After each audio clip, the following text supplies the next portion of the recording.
Welcome to the Shoreline, brought to you by Shores and Islands, Ohio, where finding your Lake Erie love is a sure thing. Thank you for joining us. I'm your host, Jill Bauer, PR Manager for Shores and Islands, Ohio. We bring you the Shoreline every week to give you the inside scoop on what's happening here in our island and coastal communities. Joining me first today is Shores and Islands, Ohio Sandusky Welcome Center Visitor Experience Manager, Angie George. Welcome back to the Shoreline, Angie. Hi, Jill. Thanks for having me. Of course. Well, we just wrapped up another busy summer season in Shores and Islands, Ohio, and we're quickly moving through the fall season. Angie, you get to be a part of all of the day-to-day action in our Downtown Sandusky Welcome Center. Have there been any memorable moments, events, or even memorable visitors maybe that stand out so far for you this year? Oh, definitely. So I had a phone call. Nowadays, it's sort of rare to get a phone call. People usually communicate via email or on our social media channels or sometimes come in person. But I had a phone call, and there's a lady who was planning a 60th birthday party for her sister. And some of the family lives in the Toledo area and some of the family lives in the Cleveland area. So they picked Sandusky as their central meeting spot to have a birthday party for her sister. So she was asking me a whole bunch of questions about the area, where to go, what to eat, all kinds of things. And a lot of the times when you give somebody advice, you don't know what happens next. You just send them on their merry way. Right. You're just like, here's your options. Good luck. Yeah, exactly. But a couple of days later, I had this group of really bubbly folks come bouncing into the Welcome Center. And the lady was like, I need to talk to Angie. And I was like, oh, hi, that's me. And I'm thinking, oh, shoot, I'm in trouble. Right. That would be my thought, too. But it was actually this lady that I had spoken to about the birthday party. And she said that I gave the best advice. They did everything that I suggested. And I was spot on, she said. And I was so happy for them. They were having such a great time. Do you remember what some of the things they did were? Yes, they wanted to eat on the water, of course, because you can't come to the area without seeing Lake Erie. Right. And then just a couple of the museums. They loved history. So I ended up giving her one of our free gifts that we give out when folks come in. When they get a travel guide in the mail, we have a card inside that says you can come in for a free gift. But I ended up giving everybody one. But I gave the birthday girl something extra. Extra special for the birthday girl. Yeah. Oh, I love it. That's such a fun story. So, as you know, we are really hard at work on our 2026 Play and Stay travel guide. Are there any travel guide or even just online website features coming up that you think are going to be, extremely valuable for our visitors or guests who are planning a Shores and Islands getaway? I'm really excited about the America 250 that's coming up next year. So for those of you who don't know, the United States is celebrating our 250th birthday. Speaking of birthdays, yeah.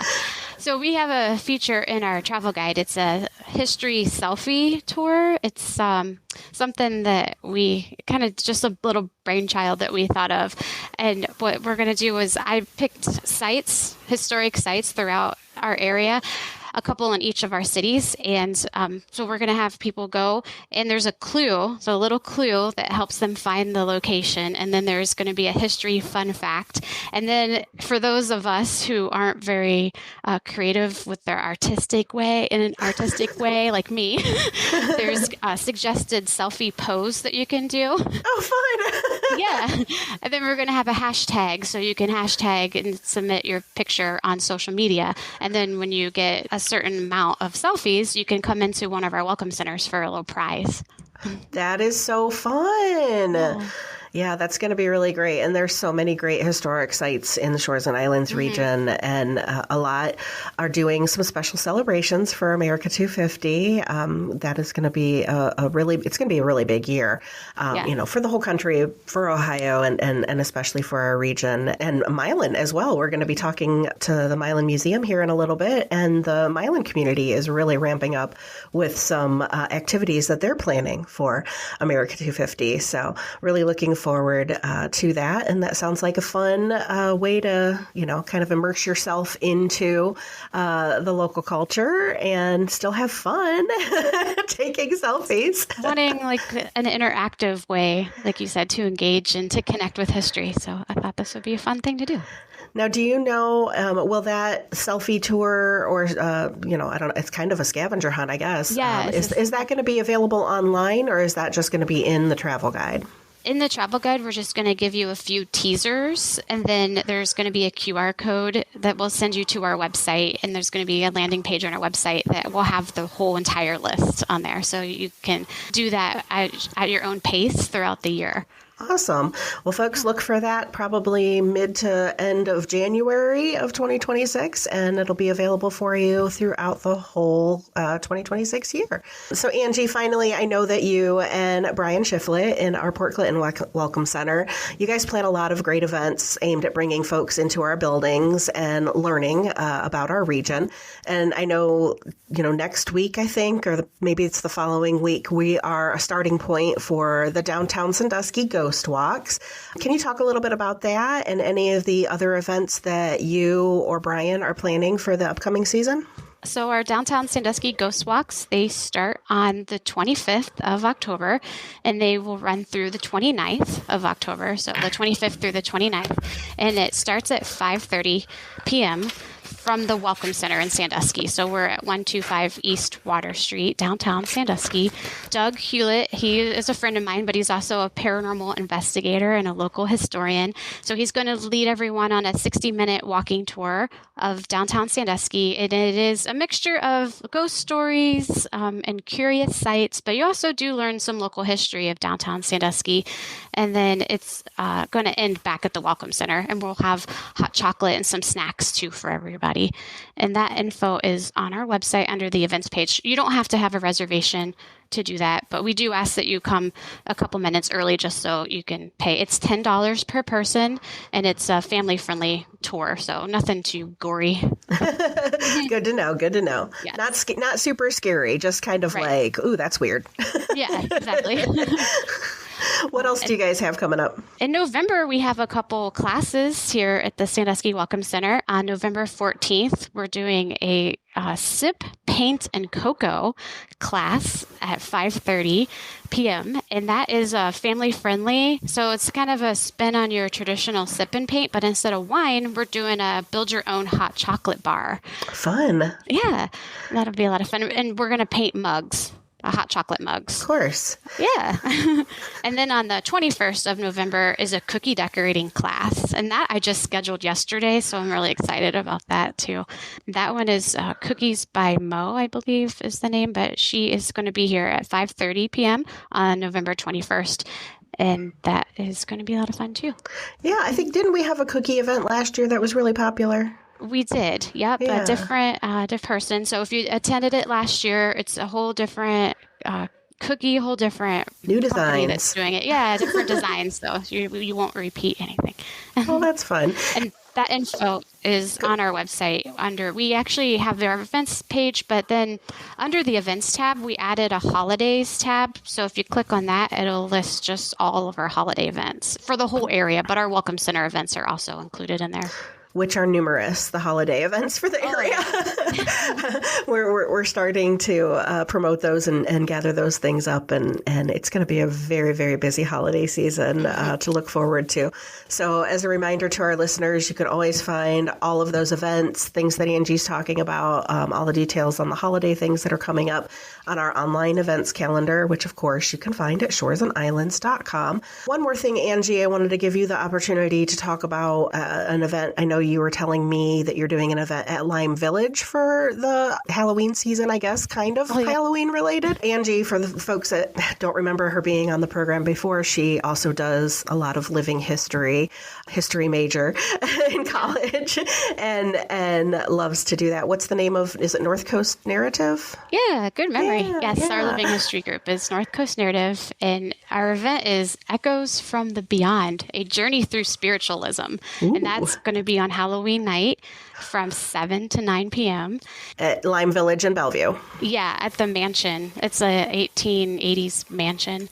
And so it's the perfect setting for something like this. So we're going to talk about the spiritualism movement really got started in the 19th century. In the 1840s, there were these two sisters called the Fox sisters, and they thought they could communicate with ghosts through a series of knocking and rapping, and they really convinced their town, and then the whole entire nation. It just sort of spread nationwide. So that's really kind of the beginning of ghost hunting, I suppose. Yeah, it's really interesting. So we're going to cover those sorts of topics there. And we'll be in our costumes, of course, and in character. So it'll be a fun experience. It's educational. On October 31st. Yeah, October 31st. Perfect day. Very cool. For that. Well, so in addition to your work here and your work at Lime Village, you're also on the board of the Milan Museum, which is our main topic for today. How long have you been on the Milan Museum board, and what do you like about volunteering there? I've been on the board, Anna, I can't remember. Definitely over 5 years. So I'm going to say 6 years, maybe. Yeah, I think somewhere around it. It was before COVID, so yeah. I really love Milan. Milan is such a cute little town, and everybody's so friendly. I always tell guests when they come into the Welcome Center, it's sort of like Mayberry. Everybody knows everybody, and they're all just like, hey, how's it going? And it's perfect. You can just walk the square, and you can have everything. You can have shops, antique stores, coffee, whatever you want. It's all right there. Museums, history. So it's just really cool to be a part of that. Oh, well, that's so fun. Well, our listeners now get to learn all about the Milan Museum because, as you've already heard, Ann Basilone-Jones, the Executive Director of the Milan Museum, is joining us as our special guest today. Ann is a graduate of John Carroll University with a Bachelor of Arts in French, a minor in History, and concentrations in Business and Early Modern Europe. She also has a Master of Arts in History with an Art History specialization from Cleveland State University. Ann has taught art history and history courses at Terra State College. She's a past board member of both the Ohio Museums Association and the Ohio Association of Historical Societies and Museums. She completed project leadership in Huron County, Ohio, and she has been the executive director at the Milan Museum for almost 20 years. Say it like it's like, oh my gosh. I feel the same way because I'm going on year 23 here at Shores on Island. So it's like, oh my gosh, almost 2 decades we've been at this. I know. Well, thank you for joining us today, Ann. Oh yes, thank you for having me. Thank you so much. Such a good, perfect fall morning. Yeah. Yes. Oh, absolutely. So for our listeners who maybe haven't visited Milan, Angie gave us a great little description of the community, but what makes the museum itself unique among Ohio's historical and cultural institutions? Oh gosh. So the Milan Historical Museum was actually founded and started in 1929. It was originally part of the Milan Library. It split off in 1955, and that's when they acquired our first building. For anyone who hasn't been here before, we do have an entire block in the village. It's like a campus. It is. It truly is, with a courtyard in the middle and everything. So that started at our current location in 1955. So we're a very old museum in terms of how long we have been collecting. The thing that I hear the most that surprises people is the scope of the collections. The fact that we have 7 exhibit buildings doesn't do justice to what is within those buildings. We have history. We always say it's where history and art come together because it's kind of a mash of the two types of museums. But our history collections go all the way back to prehistoric items. So we track the history of the area starting tens of thousands of years ago with some of our truly prehistoric collections. And it goes all the way through kind of early modern collections of 1930s, 1940s. But then we also have this other end of the spectrum where it's fine arts. We have American folk art, decorative arts, but we have European decorative arts, paintings, sculpture. We have collections that are South American and that are also from Asia. So we have Chinese art and Japanese art. It's just the whole spectrum is covered. So when we say there's something for everyone, there really truly is. It's just a huge amount of variety here at the museum. So you kind of mentioned the museum itself. You connect art and culture, and you also are doing a lot of education. How do you kind of make that relevant to today's audiences? We have worked for the past several years and have created a new education guide that we give to anyone, really any teacher, any homeschool group who would like it. And it is filled with activities and kind of pre and post visit things that you can do in a classroom setting, but they are fun. So I myself have 3 children. Ashley in our office has 2. So we have test subjects at home that we can take. We can take these activities and see, what the reaction is and if it's something that is engaging and fun, but also, kind of like how you slip vegetables in with dinner. It's kind of slipping in, you're learning, but you're having fun while doing it. So we do that for schools and homeschools and in the classroom setting. But then on the other end, we also do events. We have events every single month that will have either a program of some sort, a lecture, an activity that focuses on a different area of what we have here in our collections. And it's an experience usually that is, again, slipping in your learning, but it's a fun way to do it. And it's all about kind of bringing it to life. My best history teachers and history professors were the ones that made it relatable to what is happening currently. History seems to be a dusty old thing, but they were people going through everyday things. And it absolutely does. It absolutely does. So we always do, like this month, we're having, this weekend, we're having some teas. But they are with Tea Time Tiffin, and they are so fun. And the first is a witchy themed tea, but you're going to be learning etiquette, Victorian etiquette, and how those teas were done and why they were done. And then we're having a tea leaf reading class, so it kind of in the Halloween spirit. So you can learn where those traditions came from as well. But the spin is, it's a really, really fun thing to do, regardless of if you're learning or not. Yeah. I would say a lot of your events are like that. You are drawn in because it sounds like a unique and fun activity. I want to talk a little bit more about those events later.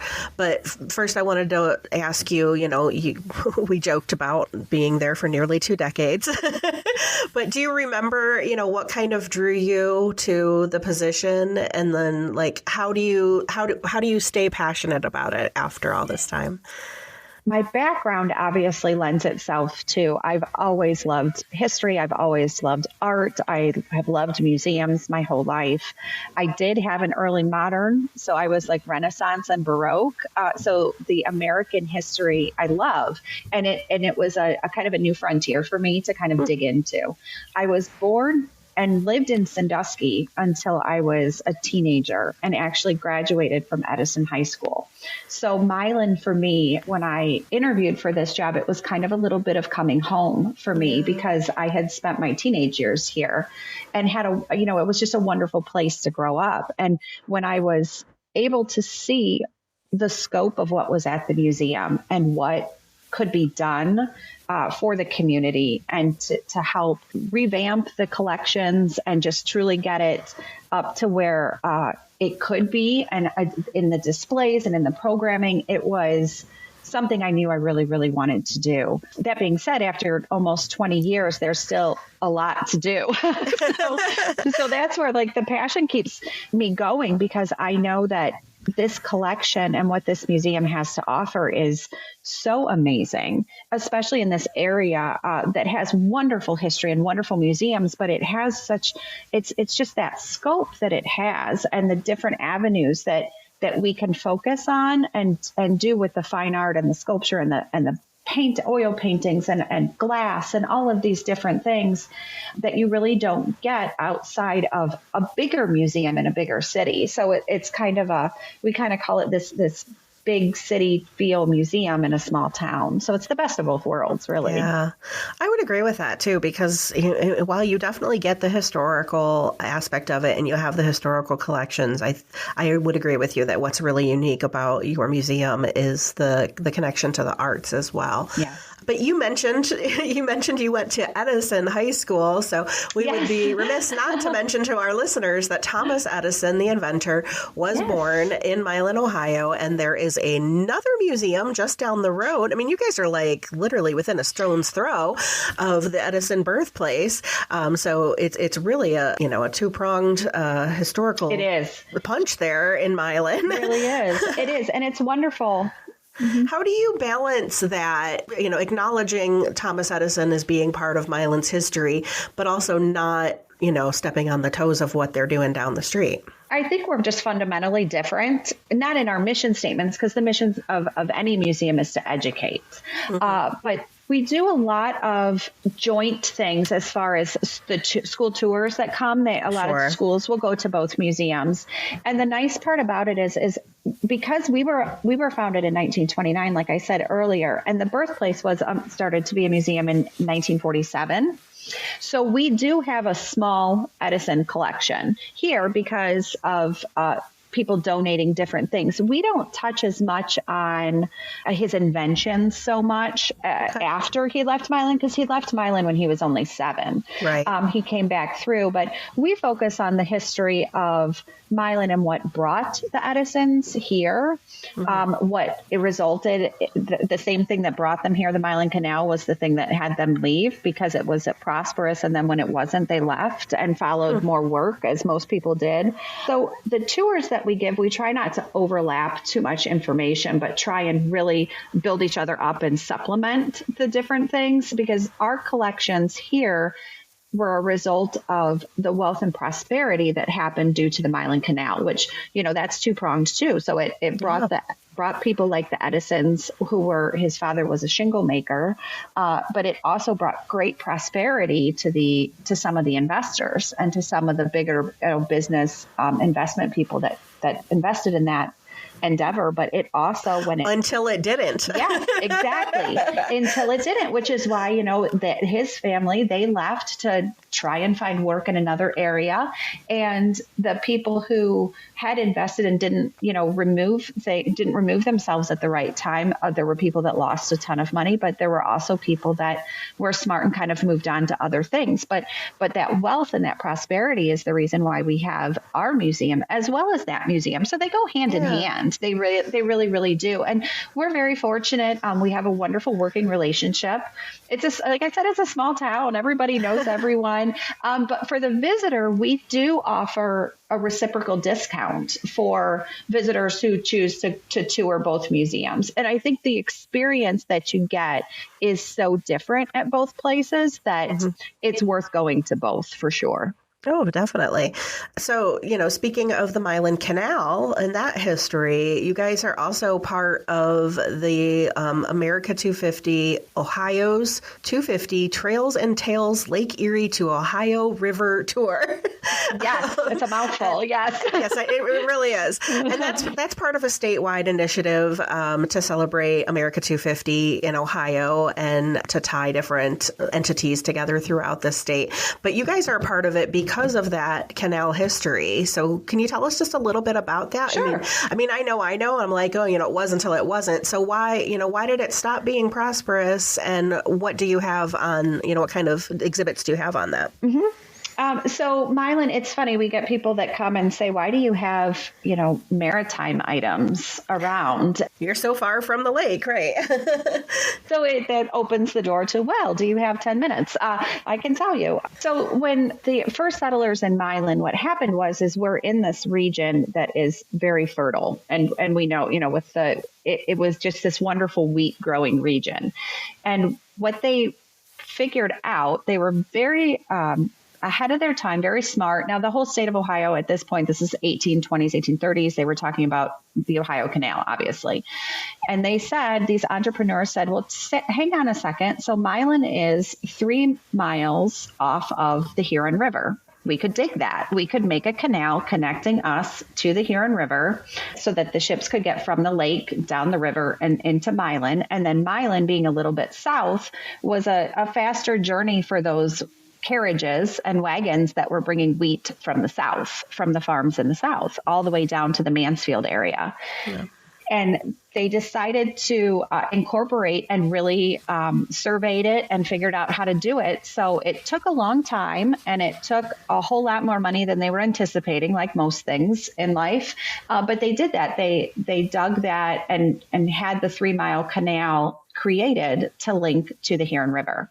There was a large amount of white oak in this area, so there was shipbuilding opportunities, and it also allowed those farmers to get their product and their produce to the consumer faster, which in those times and still today means less waste, right? You know, if things can get into the hands of where they need to be before they go bad. So it was kind of a win-win. Now, their peak year was 1847, which was also, you know, the year Thomas Edison was born. But soon after that, things did start to decline. And that was simply due to the fact that the ships were getting larger. They had to continually dredge the canal and the basin. So keep in mind, you know, we're talking truly wooden shovels at this point and hand digging. And the ships just got so big and they couldn't dredge it deep enough. And what they realized was that it was time for the ships to start going to natural ports where things were easier for the ships. So Sandusky, Vermilion, those types of places that had a deeper natural port. And that's how it started to decline. And then the next thing that was kind of the nail in the coffin were the next faster mode of transportation, which was the railroad. Mm-hmm. Yep. There's always something newer, faster. There is. There truly is. It's really sad. I go down there and I walk and I think, boy, it would be really great to know what it looked like back then, because it would have been, you know, Milan is so quiet and so peaceful now. But in 1847, it would have been raucous and loud and hammering. You know, you would have had shipbuilding going on, 13 warehouses around the basin. The square had taverns and stagecoach places all around it. You were talking about ships coming in and out. So there's a lot of, you know, transient type people coming in and out. So it would have been very different from what it is today. And the newspaper records will state that as well. So it was a bit louder, we'll say, in nice terms. Yeah. Well, I will say that I like it better now. I do appreciate the quiet. As do I. There's a story about, you know, Thomas Edison's house backs up to where the canal basin. He would have been able to see the canal from his backyard and the ships coming in and out. And I have no doubt that his mother would have said, stay far away from there, because I'm sure he would have seen and heard a lot of things that a mom wouldn't want a 7-year-old seeing and hearing, you know, and then repeating. Yeah. So. Well, I did hear that Edison was a bit of a troublemaker, so he had to pick it up from somewhere. Yes. Well, again, as a mom with 3 boys, that's probably very normal. Yep. Yeah. So let's go back. We were talking about America 250 and how you guys are part of that trail. Do you guys have any other initiatives or projects planned for the upcoming year as part of America 250? We do. We actually also just found out that we're on the Ohio Innovation Trail as well. And that is obviously for Milan's connection to Thomas Edison, but there were other inventors from this area that we focus on here at the museum, including Isaac Hoover, who invented the potato digger. It revolutionized potato farming and was actually so successful that it ended up being sold to John Deere. So he lived here and invented that, and we have an exhibit on him. Was the Stokes, who invented an automatic shading pen, which was huge in the sign making and calligraphy and the art of calligraphy. Look at that, tying to art again. Yes. And we have this wonderful activity where you can do calligraphy at home. So we teach you how to do that. And then we also had my favorite is Samuel Winchester, who was the balloonist, who in 1855, he had a steam flour mill down on the basin, but he was an inventor and a tinkerer, and he worked with a hydrogen balloon and was actually very famous for going up and trying to go higher than anyone else. It's a tragic story. He did go higher than anyone else, but he never came back down. Are we sure he's not the Wizard of Oz? He could be in Oz. so funny. We say that all the time. We say it's kind of like our Milan's Amelia Earhart. He kind of went up and we don't know what happened to him. So interesting. So we talk about those innovators that also came from this area. But for next year, we're working with the Village of Milan. We are actually for the Agriculture Month, which is, I believe, November of next year is when Ohio agriculture is the topic. We will be hosting and discussing Hoover and his potato digger and what it did and how it revolutionized things. So we will be doing that. And we've got some other things in some other stokes, some irons in the fire that we're working with on some other things. So we're hoping to have a community-wide program that highlights some of our veterans as well. So that's something that we would like to do as well. So yeah. So speaking of events, I know you have a lot you're looking forward to next year, but between now and then, you already have a lot of things coming up. You mentioned the tea that you have, and next weekend is your pumpkin Palooza. Yes. Talk a little bit about that. I used to bring my kids to that when they were young. It's one of my favorite. I'm actually wearing my pumpkin sweatshirt today because getting in the mood. So this one is, I think we're on year 18 of this program, and it is community wide. Sounds about right. Yeah, is that about right? Because I'm trying to think, My youngest is 16, and I remember bringing her when she was real young, like maybe 2. Yeah. Oh gosh, we probably have pictures too of that. So I look back on those and I'm like, how was that so long ago? It seems like yesterday. But what we do is it is from 12 to 3 next Sunday, and is the thing that we love about this program is it is all free. It is a completely free, it is just a community event that highlights anything and everything pumpkin that you can think of. So we have tons of pumpkin activities, bowling, painting. We do treat bags. We have caramel apple treats. We partner with a lot of other community organizations and businesses that sponsor portions of this for us. Krogan Colonial Bank, there will be sponsored by them, the Rock and Roll Express photo booth, so you can take photos and remember the day. We're going to have a face painter here this year. That's new. We have a costume contest for everyone. So it's a great, wonderful afternoon. It's not too long. We try and hit that sweet spot where you can bring your family. And honestly, we have teens and adults that come without little ones too, just because it's fun. It's just a fun day. There's nothing scary. It's very lighthearted and fall themed and pumpkin themed. And it's just a beautiful day to be out and support the community. Yeah. So that's one of my favorite. Yeah, and I would say a lot of your events are free like that. Yes. I think the only time that you have events that you charge a fee for are when there's, some kind of like a tea time tiffin, like when there's somebody else coming in, that you have to pay them, or for an activity or a craft or something that you're taking home with you. That's correct. And we really do try and keep those costs as low as possible. So it's kind of covering just the basics.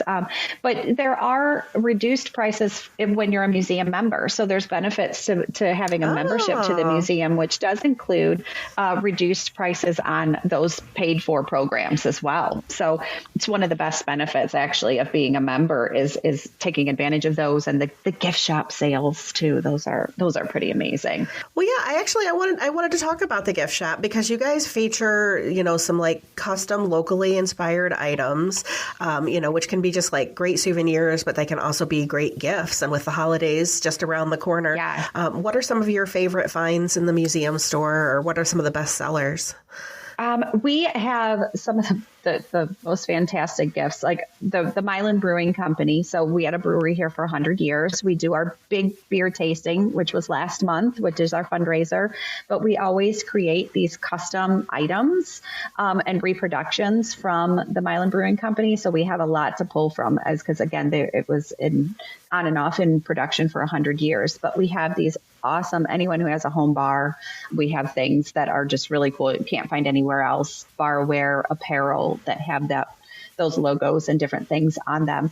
But we also just partnered. This is one of my favorite things. We just partnered with Firelands Coffee Company, and we have a line of custom coffees. So they are roasted right here in Norwalk, and they are designed for the museum, and they are delicious. They are whole bean. You actually, when you come into the gift shop, we will be having complimentary brewing of them, so you can taste a different one each day and pick up those. We also have custom candles that speak to the history of the area from Storybook Candle Company.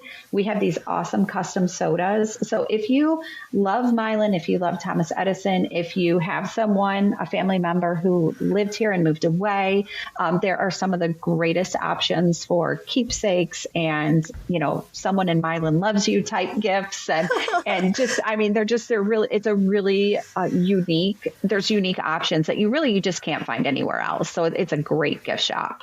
Well, one of your upcoming events also was listed is called Museum Store Sunday. So what's that about?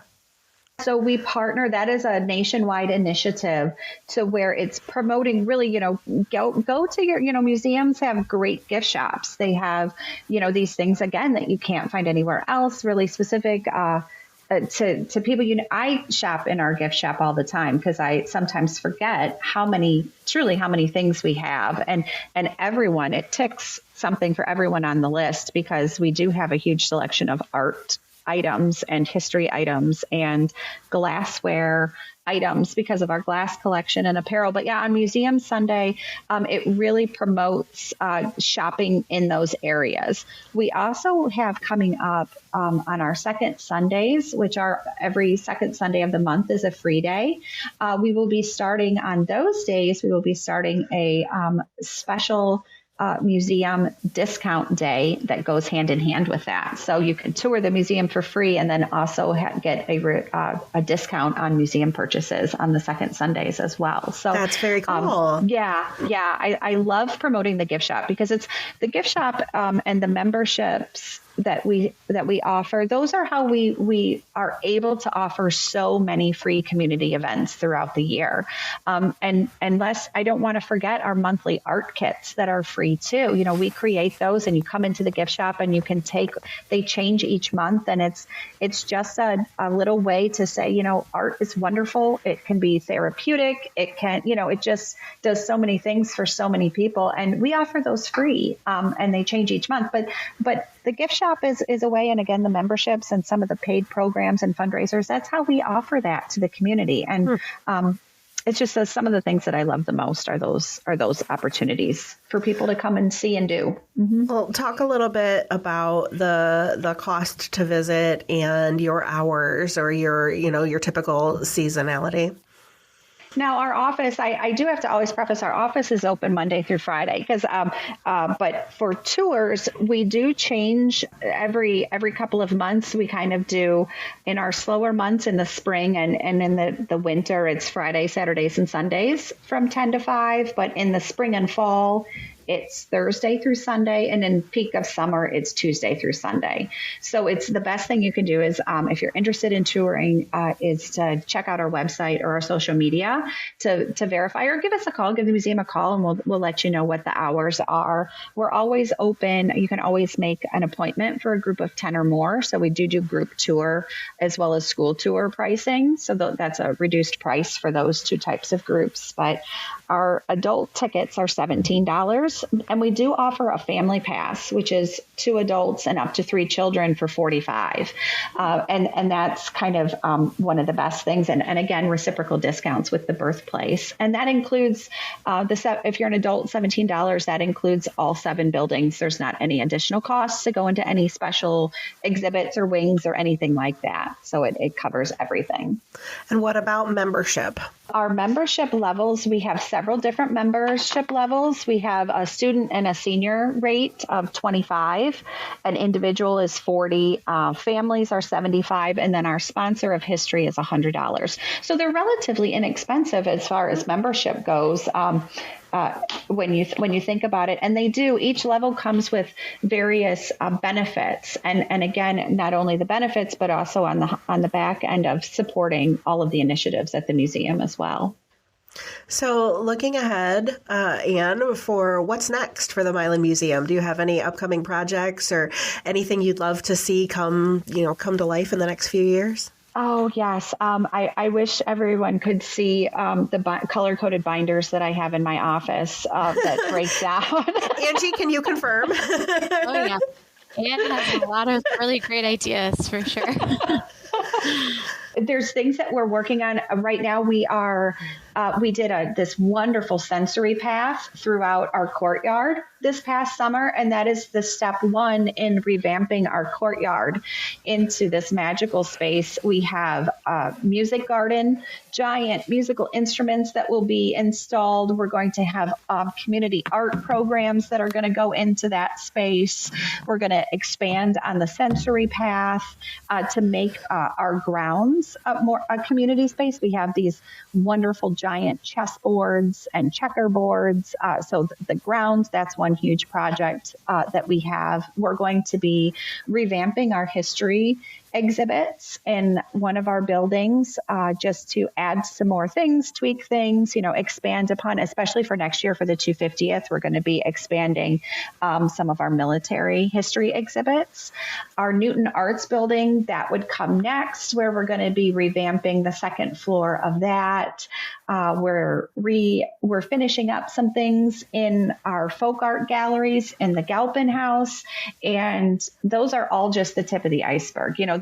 There's always something that with 7 buildings, when you get done, you have to start over. It's just, we try and do a lot of, we try and highlight different things each year because the collections are so vast, we can do temporary exhibits. And I love temporary exhibits because they highlight a different aspect of the collections each time. So we always have a rotating plan for those temporary exhibits. So those will be, we have, I think, 3 or 4 years worth of idea binders on those, and yeah, it's just, I would love to see those big projects kind of come to fruition, the grounds, the history exhibits, the art exhibits, kind of revamp some of those. And then my goal is to truly connect the museum to the community. And by community, I mean Milan and the Firelands, like the larger community. Again, I kind of drive in circles daily from where I live in Huron to Sandusky to drop kids off and pick kids up, and then to Milan. So I have this really nice circle where I get to see everything that's going on in multiple communities. And I think that the museum has such a unique ability to kind of fill a niche that is needed in terms of that history and art and community connection. So I would really, with all of the programs and all of these projects, my main goal is to connect us to the community and to become a partner with families and schools and an asset to people. So that's my big goal. Yeah. Well, I would say you already are in a lot of ways. Oh, thank you. Yeah. Hosting events that the community can come to, especially free things, and working with the schools and hosting tours and doing, educational activities and things like that. You're already a very integral part of the community, but I can understand, the want to dream big. I want to bring Angie back in from the perspective of sitting on the board of the museum. Angie, do you have any plans for the future or dreams for the museum? I'm just excited that the music and sensory garden is getting started and getting some roots, because ever since I've been on the board, this is something that Anne has mentioned at pretty much every board meeting she's been wanting to do. And so it's really great that it's getting some traction. And that's such a beautiful courtyard anyway. I did put the Four Seasons statues on the selfie, the Snap the Pass selfie. Oh, great. trail. Yeah. Great. So you can go there and you can stand next to one of them and pose, like one kind of mimic its pose. Yeah, they're so pretty. They're beautiful statues. They really beautiful. are. Oh, neat. Anne, is there anything else that you wanted to share with our listeners today? We have events in November and December. We've got our fusion glass ornament making classes in November. I love those classes. We do those 2, 3, 4 times a year with verite glass. So in November, you get to make a Christmas tree ornament, and they're beautiful. And December, we've got our wonderful holiday event with gingerbread workshop. And crafting with Mrs. Claus, and we have ice carvers and a hot cocoa and all of those fun things. I love everybody. It's the holidays. They're just fantastic. Yeah. It's just so much fun. And it's really just about if you haven't been here, take advantage of those second Sundays, take advantage of the programming. There's always something different. Catch up what we're doing and stay up to date on our social media. We love to open our doors and show what the museum has and what the community at large has as well. You can spend a day in Milan kind of bopping from museum to museum, to the coffee, to the bakery, to the little shops, to the square. I mean, it's a great community if you've never been, to come and see. And if you have, there's always something new. So it's a great place to return. And this time of year is just absolutely beautiful. Oh, definitely. Well, where can people go to find more information on what's happening at the Milan Museum? Yes, the best place would be our Facebook page. So we are the Milan Museum on Facebook. We also have our website, milanhistory.org. You can call the museum directly. You can, if you would like to be on our mailing list, we can add you to that, where we send out information about upcoming events and so forth. Do they send the cutest little postcards in the mail? Oh, thank you. Event information.